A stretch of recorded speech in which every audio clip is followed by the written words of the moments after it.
The Kremlin, a fortress of power, its ancient walls whispering secrets of centuries. But within its gilded chambers, within the very apartments of Joseph Stalin, a different kind of war was waged, brutal, unseen conflict that played out not on battlefields, but in the crucible of human relationships, in the fragile landscape of the mind. This was a war of control, of psychological subjugation, often waged with chilling precision against those closest to him, including the women in his life. And from this private tyranny, Stalin forged an insight so terrifying, it defined not just his personal cruelty, but the very nature of his totalitarian regime. Imagine the atmosphere. The oppressive silence of the Soviet night, broken only by the distant clatter of a guard or the whisper of a breeze through the Kremlin gardens. Inside, a man whose will bent nations to his whim, yet whose inner world was a maelstrom of paranoia and suspicion. This was Joseph Stalin, the architect of a new world, built upon the ruins of individual lives, where trust was a liability and every human interaction a potential theater of war. What conventional history often sanitizes, or simply omits, is the visceral, psychologically intense reality of living within his orbit, especially for women. His reign was a masterclass in fear, and his understanding of human vulnerability, particularly emotional vulnerability, was profoundly, chillingly effective. Stalin did not possess some academic theory of gender dynamics. His insight was far more primal, born of his own profound insecurity, his pathological need for absolute domination, and his chilling ability to perceive and exploit the hidden levers of human fear and desire. For Stalin, emotions were not expressions of the soul. They were either weaknesses to be crushed or weapons to be wielded. And in the women closest to him, he encountered forms of emotional power defiance, love, despair, independence that he sought relentlessly to contain, to subjugate, and ultimately to destroy, because they represented a challenge to his monolithic control. The story begins, perhaps most dramatically, within the walls of his own home, with the woman who knew him intimately, who witnessed his metamorphosis from revolutionary to ruthless dictator, Nadezhda Alliluyeva, his second wife. Their relationship was a microcosm of his regime, born of revolutionary fervor, warped by power, and culminating in profound tragedy. Nadezhda, affectionately known as Nadia, was nearly 2 decades Stalin's junior. When they met in 1918, during the chaos of the Civil War, she was a spirited, intelligent teenager, the daughter of a Bolshevik revolutionary. Stalin, already a rising star, was charismatic in his own brutal way. Their early years together, though marked by revolutionary hardship, held a semblance of youthful passion. They had 2 children, Vasily and Svetlana, and for a time, the outward appearance of a functional family. But even then, the seeds of his monstrous nature were being sown, and Nadia, with her sharp intellect and independent spirit, was uniquely positioned to witness its chilling bloom. As Stalin consolidated power, his public persona hardened, and so too did his private demeanor. The charming revolutionary gave way to the brooding, suspicious tyrant.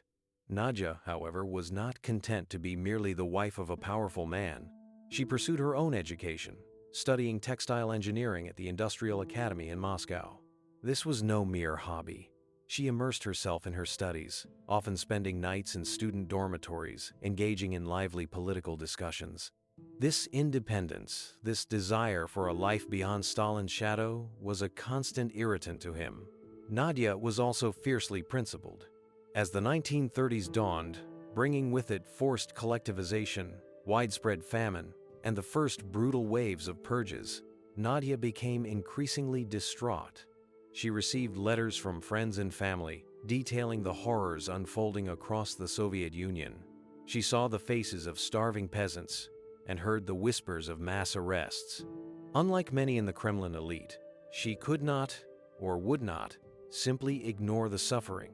She confronted Stalin directly, sometimes with raw, unbridled anger, criticizing his policies, condemning the cruelty. These confrontations, often erupting into violent arguments, were deeply unsettling for Stalin. He was used to unquestioning obedience, not intellectual or moral challenge from his own wife. He saw her empathy, her idealism, her very emotional responsiveness, not as virtues, but as weaknesses, as a dangerous vulnerability that could expose him, or worse, challenge his absolute authority. The emotional warfare intensified. Stalin's control over Nadia became suffocating. He humiliated her publicly, belittled her intelligence, and subjected her to constant verbal abuse. He was known to accuse her of flirtatiousness, to disparage her appearance, to dismiss her opinions with cruel sarcasm. Imagine living in that hothouse environment, surrounded by sycophants and spies, with a husband who wielded absolute power not just over the state, but over your very psyche. The Kremlin dacha, ostensibly a place of respite, became a gilded cage. Every conversation could be overheard, every movement monitored. The air crackled with unspoken tension, punctuated by Stalin's sudden volcanic rages. Nadezhda's health deteriorated under the strain. She suffered from severe headaches, depression, and what some historians believe were early signs of a nervous breakdown. The psychological toll of living with a despot, of witnessing unspeakable atrocities and being powerless to stop them, was immense. She was trapped in a vortex of power, paranoia, and cruelty, a woman of conscience bound to a man utterly devoid of it. She sought solace in her studies, in her children, but the shadow of Stalin loomed large over everything. The climax of this domestic tragedy unfolded on the 7th of November, 1932. It was the 15th anniversary of the October Revolution, a day of celebratory banquets in the Kremlin. The atmosphere in Stalin's apartment was boisterous, drunken. High-ranking party officials, their wives, and children were present, feasting and drinking. Stalin, in his element, was loud, crude, exchanging ribald jokes, even tossing orange peels at his guests. It was a grotesque display of power and excess, a carnival-like atmosphere amidst the growing terror outside the Kremlin walls. But Nadia was not in a celebratory mood. Her face, etched with despair, betrayed her inner turmoil. She sat silently, observing the revelry, her husband's boorish behavior. At one point, Stalin, perhaps fueled by alcohol and a desire to assert his dominance, loudly taunted her. "Hey you, have some champagne." She refused, her lips pressed into a thin line. He persisted, "You've gone completely wild." With chilling composure, Nadezhda rose from the table, her eyes burning with a defiance he could not tolerate. "I'm not wild," she retorted, her voice trembling with contained fury. She then walked out of the banquet, leaving behind a stunned silence. The tension was palpable. No one dared to openly defy Stalin, least of all his wife, and certainly not in such a public manner. Vyacheslav Molotov's wife, Polina Zemchuzhina, a close friend of Nadia's, followed her out, trying to calm her. They walked through the Kremlin grounds, Nadia pouring out her anguish, her disgust with Stalin, her profound disillusionment with the regime's brutality. Polina tried to reason with her, but Nadia's resolve seemed unshaken. Later that night, the argument between Stalin and Nadia continued in their private rooms. The exact details are lost to history, but whispers persist. Some accounts suggest she threatened to leave him, to expose his cruelty, to finally break free from the suffocating prison of their marriage. Others claim she spoke of the famine, of the bloodshed, of the suffering masses. Whatever the words exchanged, they were the final catalysts. In the early hours of the 8th of November, a single gunshot echoed through the silent Kremlin apartment. Nadia was found dead in her bedroom, a small German pistol clutched in her hand. The official verdict was appendicitis, but everyone knew. Svetlana Alliluyeva, their daughter, would later confirm it was suicide. Yet the question lingers. Was it suicide? Or an act so provoked by psychological torture that it amounted to murder? An act of self-destruction, yes, but also a final, devastating act of defiance, a shattering blow to Stalin's carefully constructed facade of invulnerability. Stalin's reaction was complex, and in its own twisted way, confirmed his chilling insight into emotional vulnerabilities. He was reportedly enraged, not by grief, but by what he perceived as Nadezhda's ultimate act of betrayal, her final, unanswerable challenge. He is said to have screamed at her corpse, "She left me like an enemy." Her suicide was a public humiliation, a lacerating wound to his ego, a revelation of his inability to fully control even his own wife. He buried her quickly, his face contorted in what appeared to be grief, but was more likely a mask for his profound anger and the chilling realization of her ultimate escape from his grasp. Her death became a turning point for him, intensifying his paranoia, making him even more ruthless, even more isolated. The emotional warfare had reached its grotesque finale, leaving behind a vacuum of silence and an even more terrifying tyrant. Nadezhda's tragedy, however, was not an isolated incident. Her death was a harbinger of the fate awaiting countless other women in Stalin's orbit, women who, through their relationships, their professional lives, or simply by being related to a perceived enemy, became targets of his pervasive terror. If Nadezhda's suffering revealed the psychological destruction he wrought in his intimate sphere, the Great Terror of the late 1930s exposed his system's brutal efficiency in extending that same emotional warfare to millions. One of the most chilling expressions of this systematic terror against women came with the decree of August 1937, colloquially known as the Families of Traitors to the Motherland Decree. This monstrous legislation declared that wives and adult children of those arrested and executed as enemies of the people were automatically considered enemies of the people themselves, guilty by association. They were to be arrested, imprisoned, or exiled to the Gulag, regardless of their own actions or political beliefs. The purpose of this decree was multifaceted. Psychologically, it was a profound act of emotional torture. It created an agonizing dilemma. Betray your loved one to save yourself, or face annihilation alongside them. It severed family bonds, fostering distrust and suspicion even within the most intimate units. It aimed to atomize society, reducing individuals to isolated particles, utterly dependent on the state, with no loyalties other than to Stalin. Imagine the knock on the door in the dead of night, the sudden, brutal intrusion into a seemingly normal family life, the terror of the wife, watching her husband being dragged away, knowing with dreadful certainty that her own arrest, and that of her children, was imminent. The arrests were swift and merciless. Women from all walks of life, from the wives of high-ranking party officials and Red Army commanders to factory workers and peasant women, were swept into the dragnet. Their homes were ransacked, their possessions confiscated. They were stripped of their identities, their dignity, and their futures. The cries of children separated from their mothers echoed in NKVD detention centers, a sound that would haunt survivors for decades. These were not just political prisoners. They were hostages in Stalin's grand game of terror, their suffering a deliberate tool to amplify the fear and break the will of society. Consider the case of Polina Zemchuzhina, the wife of Vyacheslav Molotov, Stalin's loyal foreign minister. Polina was no ordinary Kremlin wife. She was an accomplished party official in her own right, head of the Soviet cosmetics and perfume industry, and a close personal friend of Nadezhda Alliluyeva. Her independent spirit, her intelligence, and her refusal to fully conform to the party line eventually put her on a collision course with Stalin. After Nadezhda's death, Polina remained one of the few who dared to speak honestly about the former First Lady, a fact Stalin noted with cold fury. When the doctor's plot hysteria began to unfold in 1948, Stalin saw an opportunity to purge even his closest associates. Polina Zemchuzhina, accused of having Zionist sympathies and other fabricated charges, became a prime target. Her husband, Molotov, a man who famously never questioned Stalin, signed the order for her arrest. He later claimed he did so out of loyalty to the party, but it was a chilling demonstration of how deeply Stalin's emotional warfare had penetrated. Even the most devoted henchman would sacrifice his own wife to prove his loyalty to the dictator. Polina endured years in the Gulag, suffering the brutal conditions alongside millions of other women.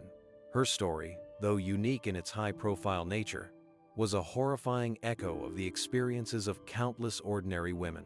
Her imprisonment was a direct message to Molotov and to all the top party elite. No one was safe, not even your own family. If Stalin suspected the slightest deviation or perceived any challenge to his absolute power, this was emotional warfare at its most cynical and destructive, the complete dismantling of personal bonds, the deliberate infliction of pain on a loved one to control another. The Gulag itself was a horrifying testament to the suffering of women under Stalin. For those arrested, the journey to the camps was often a brutal ordeal of crowded, unsanitary transport, starved and beaten. Upon arrival, they faced grueling labor, often in sub-zero temperatures, with inadequate food and clothing. Women were forced to fell trees, mine coal, construct railways, and work in factories. They experienced sexual violence, humiliation, and the constant threat of death from starvation, disease, or arbitrary execution. The psychological burden was immense. Many were separated from their children, who were often sent to orphanages where they were re-educated as children of enemies of the people, or, if older, dispatched to labor colonies. The yearning for their children, the agonizing uncertainty of their fate, was a constant, gnawing torment. The physical degradation of the camps mirrored the psychological dehumanization. Yet, even in the depths of despair, women often found ways to resist, to support each other, to maintain a fragile sense of humanity. They formed bonds, shared meager rations, and kept alive small acts of defiance. But the scars, both physical and emotional, were profound and enduring. Those who survived returned to a society that viewed them with suspicion, their lives irrevocably broken. Stalin's terrifying insight was not a general treatise on how women inherently control through emotion. Rather, it was his chillingly effective understanding of human vulnerability, irrespective of gender, and how the manipulation of emotional bonds could be weaponized for absolute control. In women, however, he often perceived specific avenues of emotional expression: empathy, defiance, the power of personal relationships that he viewed as potential threats to his monolithic authority.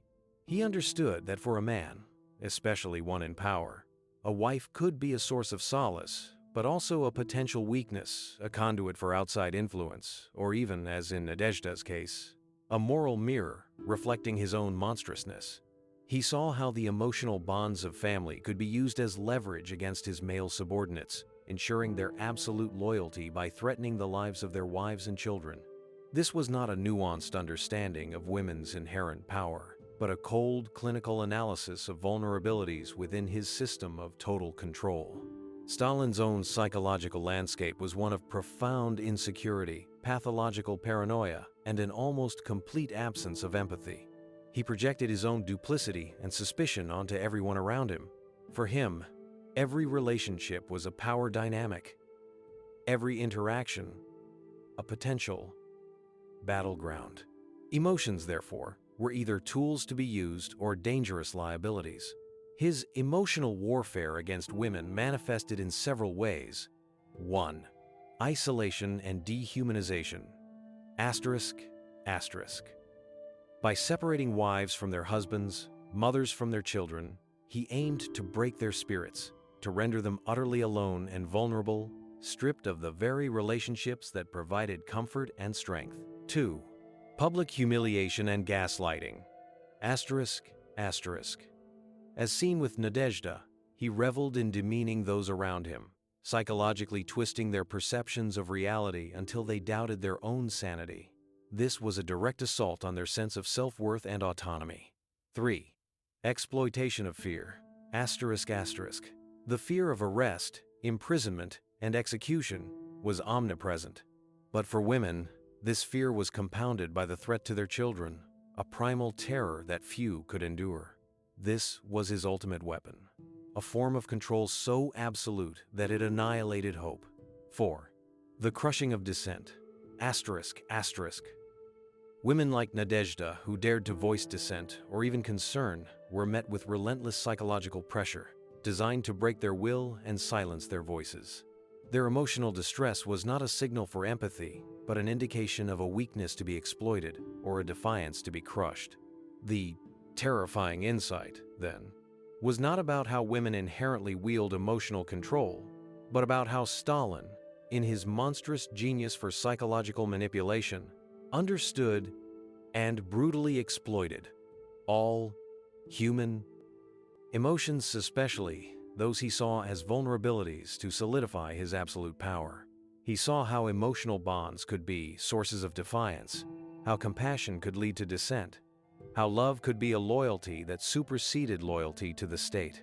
He sought to dismantle these very human qualities, particularly in women, whom he often viewed through a lens of misogynistic disdain, yet also a cold calculation of their strategic value as pawns or targets within his system.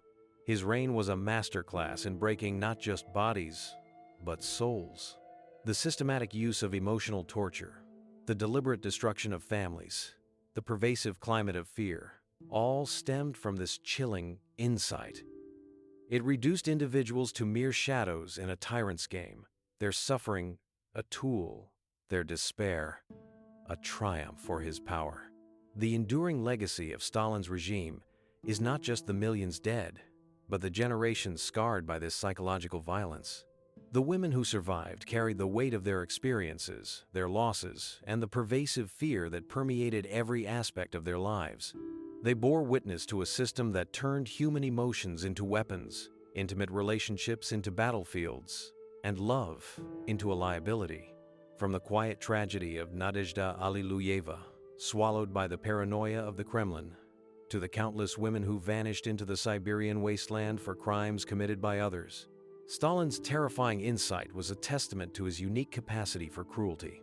It was his understanding that true control lay not just in political purges and physical elimination, but in the complete subjugation of the human spirit, in the relentless emotional warfare waged against every individual, reducing them to instruments of his will.